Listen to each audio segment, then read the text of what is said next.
Hi everyone. Okay, I'm here at Rue's Kennels, and finally Franklin and Dori have been released from the custody of the airlines to Rue's Kennels. And I'm going to turn the camera around. Here they are. Oh my God. This is Dori jumping up on Rob. Dori is up for adoption. She's beautiful. She was saved as a stray dog in Mongolia, and it took a lot for her to get here. And she's now here, and we're taking adoption applications. And this is Franklin. I don't know if anyone remembers, Franklin was the little stray dog that was in Mongolia, and he survived the winter living outdoors, and he was a lady hiding him like behind a grocery store, right? So the hunters wouldn't get him. Kind of supporting him as and feeding him. Yeah. Oops. And I'm here. I'm here with the owner of Rue's Kennels. She just opened her business. Her name is Jill, and she opened this business specifically to help make it easier for rescue groups to bring their dogs in from countries on the CDC watch list. And Jill, do you want to say anything about tell them about your rescue group and why you opened Rue's Kennels? Hi, I'm Jill Stewart at Rue's Kennels. We're an approved animal care facility with the CDC. We're bonded with the United States Customs Border Patrol and licensed through the USDA as well. We started this site, rescue dogs from China. Yes. And most folks don't realize that international adoption, most of the rescues around the world are dependent on us trying to help. Right. And when the CDC ban hit, it was devastating to importers, especially rescues. Right. We're the first nonprofit in the country to open this facility, rescue-based monitoring, Right. to advocate for dogs coming in from high-risk places. Right. It is a daunting task to get our animals out, and rescue spend Thousands of dollars. and it also is very hard now with the CDC to get animals in. Right. We are opening the flight escort model back in Los Angeles because, as you know, most countries really are dependent on not cargo as much. Cargo is very expensive. So, like today, Rob flew. Hi, Rob. Do you want to say hi? Rob flew from Mongolia in the last 24 hours. You left to go. 24 hours ago, so that he could he would check in and bring Franklin and Dori as like the luggage fee is cheaper than if they had just gone straight cargo without you on the flight, right? Cargo is about $2,000. The check baggage fee for each of these dogs is $300. Yeah, but then the price of the plane ticket. Yeah. Yeah, but it's still less than sending them cargo. Anyway, I'm sorry, Jill. So you opened this facility to help rescues, but also your own rescue group, which is China Rescues Dogs. China Rescue Dogs. China Rescue Dogs. If anyone wants to go check them out on Facebook or Instagram, go follow China Rescue Dogs. Jill has been doing that for 10 years. 4 years. 4 years. And Rescued about 2,400 dogs. a lot of golden retrievers. We do a lot of Goldens off the slaughter trucks, but Oh my God, golden retrievers get slaughtered in China everything gets slaughtered in China. But for to dog meat. focus on what we're trying to do here Right, is really make sure that this kennel can stay open. right. We spent a lot of time now for 14 months To get this ready. share this Right. with importers and rescuers. Yes. To kind of wrap your arms around Rue's Kennel to make sure that we Yeah. have operation. Right. And this is, the CDC only has 6 ports of entry, right? That you can bring these dogs through, and Los Angeles is one of them. Los Angeles, New York, Miami, Atlanta, and Dallas, and Pennsylvania just opened one as well. We're in new facilities. Yeah. But it is a very, like Rob said, I mean, the escort model, which is Having a passenger on the flight attaching the dogs to the ticket. so we're fighting very hard right now to keep that model going. Yeah.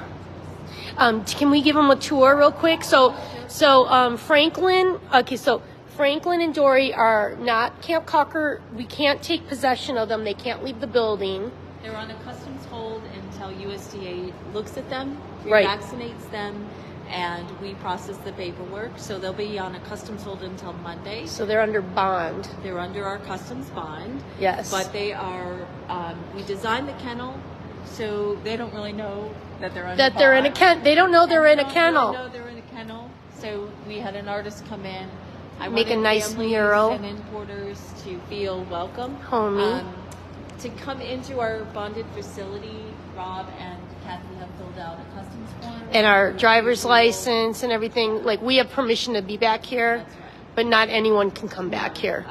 Only people who fill out the customs form and Right. escort them back. Yeah. To make sure. So Franklin's already pottied. He pottied on that rug that you just cleaned. He pottied here. Dori went and pottied on the synthetic sod, though, which is nice. So you've got capacity for 50 dogs? 53 kennels. So there's the small for small dogs, but these large dog kennels are really nice. They've got a raised dog bed and little bowls and everything. And then the air filtration system. Jill, you had this custom designed. Look at this. Did. So the air basically filters out, pushes anything out, and then it also circulates in. So that's our filtering system that will go ahead and it's almost like a circle, and then we have fans all around. Yeah, it's nice and comfortable in here. It does not feel like a warehouse. No. This does not feel like we're in a warehouse right now. There's more nice kennels here. In fact, Jonathan, your employee, showed me how to do the sanitizer thing. That's a cool machine. It measures out the sanitizer because I was mopping up. The big machine that cleans everything. Yeah, they've got a sanitizer machine to sanitize everything. So this weekend, so the dogs aren't allowed to be alone. Someone has to be in the building, right? We have a staff. We have a pull-out sofa. So Yeah. somebody will sleep in the office. Yeah. The animals will be inside their kennels when our staff is here. Yeah. Just for safety purposes. Right. The person, either myself or Jonathan, will rotate over the weekend. Right. Whomever's inside, since there's only 2 puppies. Yeah. They'll have kind of. They can just run around. Yeah, they can have. Yeah. And then there's security cameras everywhere. Everywhere. And the CDC can watch you at all times. Customs can watch you at all times. That's kind of scary. They just gotta make sure that I try not to dance or do anything. Don't do anything silly. So I want you all to meet Rob. So Rob and his wife Kim are stationed in Mongolia for a work assignment.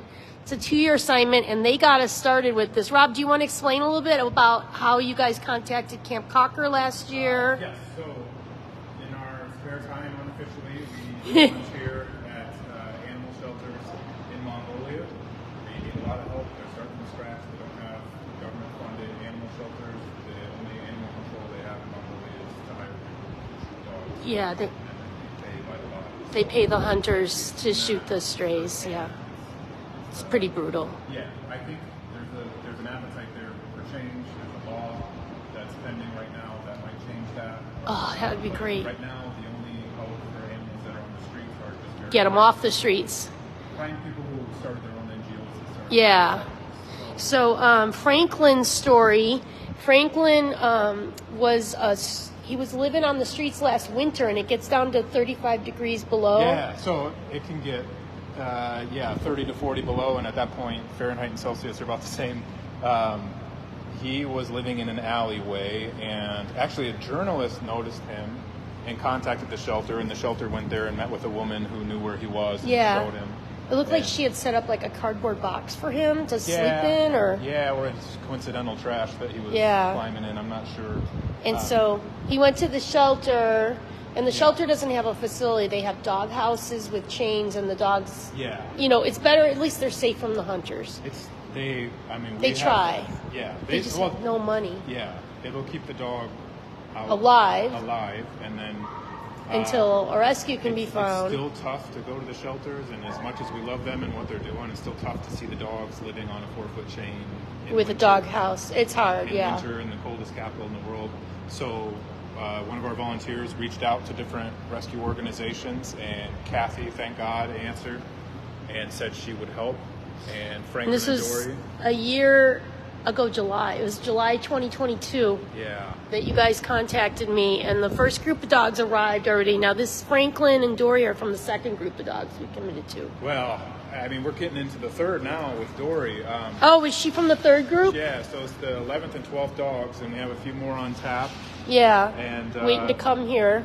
I just would urge anybody out there that's listening, if you like that this is happening, please support Camp Cocker. Yeah, Please I mean, support Ruse. I've had to put a lot of this stuff on my personal credit cards. It's expensive to get them here, but for all of us out there that are volunteering, to know that there's some hope that some of these dogs will make it. These dogs would not have lived if they were left on the streets in Mongolia.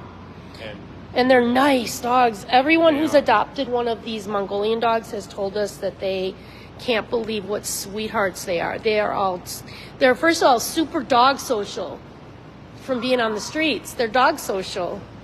And they're people affectionate. And look at them. They're both like interacting with people. So Franklin does have adopters waiting for him. Which one has adopters? And Dori does not yet. Dori, the little girl, she looks like she's got some golden retriever in her face, right? And in her personality. And she wants a belly rub. She like, give me a belly rub. Dori's a catch. Somebody's going to get a Dori, great dog. who's getting you? She has that. I grew up with a golden retriever. Yeah. And she has that like family dog. Yeah. She's cocker size, but she's got like a golden retriever vibe. And she has an even crazier story. Well, what's her story? I don't think I know Dori's. Oh, yes, I do know her. Tell the story, though, Rob. So, a very nice person in Dornid province in Mongolia, which is the far east. It's a very remote, it's not that developed area. Somebody found this dog drinking out of a puddle on the street. Like Gumbo? Yeah, Gumbo, same thing. They're from the same province. They're from very far away. So, drove them. If you map the end of Dornid province to Ulaanbaatar, it's more than 1,000 kilometers. Somebody brought them like 4 hours by car, right? To Houefully, because Houefully is the only place where there's a rescue. So they have to take them all the way to the capital. Yeah. So she came all the way there, and it was on their Facebook page, and everyone was so excited because she was such a nice dog. But then when they went to spay her, the vet found cancer. Well, they thought it was cancer. Right. So they didn't spay her. They just closed her up, and she was just going to live essentially in hospice out at the shelter. So the first vet that opened her up to do her spay surgery thought that she had cancer in her uterus, and then closed her up, and then she went to the shelter, and they, she's a nice dog. She was not on the chain. They let her run around. They tried to give her special treatment because she was dying. They thought she was a hospice dog with cancer. So then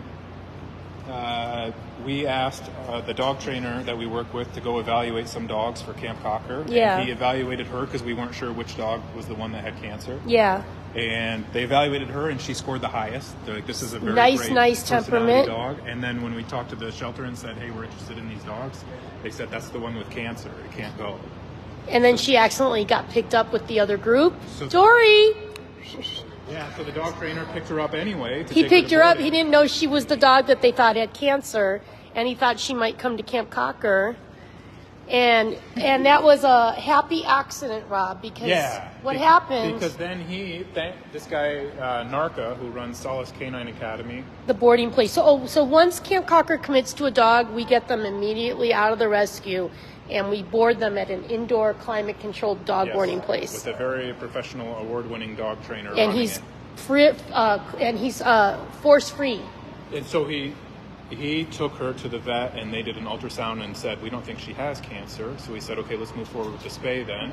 And when they opened her up, she did have some sort of like pus-filled, probably... It was like a dead fetus, It might have been like a problematic pregnancy or a cyst or something. She was going to go septic. So she was going to die at the shelter, but not for the reason everybody that they thought. It was an infection. So they removed her uterus, spayed her, and she's healthy, and she came here. Oh, she's a little tank now. Do you know how close she came to not making it? And everyone would have just assumed she died from cancer. Everyone would have thought and no cancer. It was just a huge infection in her uterus. Right. She's super healthy now. Oh, my God. She was, I don't want to say lethargic, but she was a low energy. We thought she was an older dog. Yeah. And then once she got her uterus taken out. And the infection gone. No, now she's like a puppy. Dori! Hi, babies! That's a pretty big rescue story there, Dori. What lucky A lot of ups and adopter. downs for her. Yeah. Boy, she has no idea how close she came to death. And it was really by accident that the dog trainer picked her up and included her with the group of dogs that we committed to. I think him testing her was an accident. I think him picking her up was him. He liked Yeah, her so much. he in the liked her. testing. She was He so gonna nice. Get her checked out. Yeah. Thank God for him. Yeah. Thank God for Narca.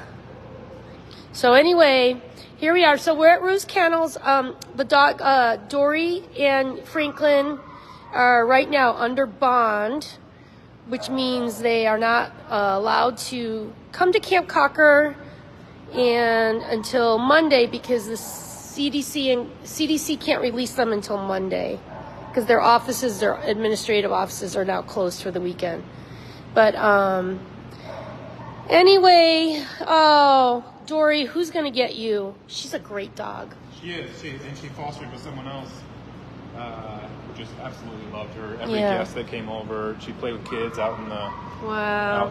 compound. Where Oh, we and you lived. said the dog walkers were sad. Oh, They had to yeah. come say goodbye. Yes, the dog. Everybody loves these dogs. Yeah. And they're kind of famous where we live now. Yeah, because when Rob and Kim were at work, they had dog walkers. It was they would come and visit them and walk them midday, and it was teenagers, right, Rob? Yes. Very nice. And Nice girls. they came to say goodbye, and there was some tears. Yeah. Ooh, Jonathan's giving you nice beds. Look at that. Ooh. Jill, so the dogs who come to Ruse Kennel get turkey and rice. Wow. They're Wow. in their kennels now because, We don't want them to have a fight. well, not really. Okay. There you go. Oh, well, this is girl. Oh boy. Come on, buddy. Do you want some rice and turkey? Yummy. Look at that. Good boy. Yeah. So anyway, nice setup. So anyway, so Franklin and Dori are here. Franklin does have adopters. Okay, and Franklin, we're going to be fundraising. Do you see his ankles? He needs to see an orthopedic surgeon. We think he's going to need carpal surgery, which is wrist surgery. Yeah. You can see his swollen ankles. Yeah. Here, let me. Huh? Franklin's adopters actually, they didn't know they were going to be adopting him. They flew to Mongolia 2 months ago to get a dog named Jessie that they were adopting. And they committed to Jessie, had their home check done and their application done. And then they're like, well, when's Jessie traveling? I'm like, well, we're trying to find people flying from Mongolia. And they're like, well, can we go? I'm like, yeah, heck yeah. So Jessie's adopters flew to Mongolia. They met Jessie, brought her back, but they also met Franklin, and they fell in love, and they're like, we want him too. So I think he's here, right? Is Tom here? Tom's outside. Jesse. Oh, okay. All right. So I'm going to turn off this live stream, but we need donations. I had to put a lot of these dogs' expenses on my credit cards, and we just need to raise donations for them. So, and thank you so much for your support, everybody, and thank you to Rob for saving them, and thank you to Jill and Jonathan who works here. Thank you, everyone, and thank you to Ruse Kennels. All right. Thank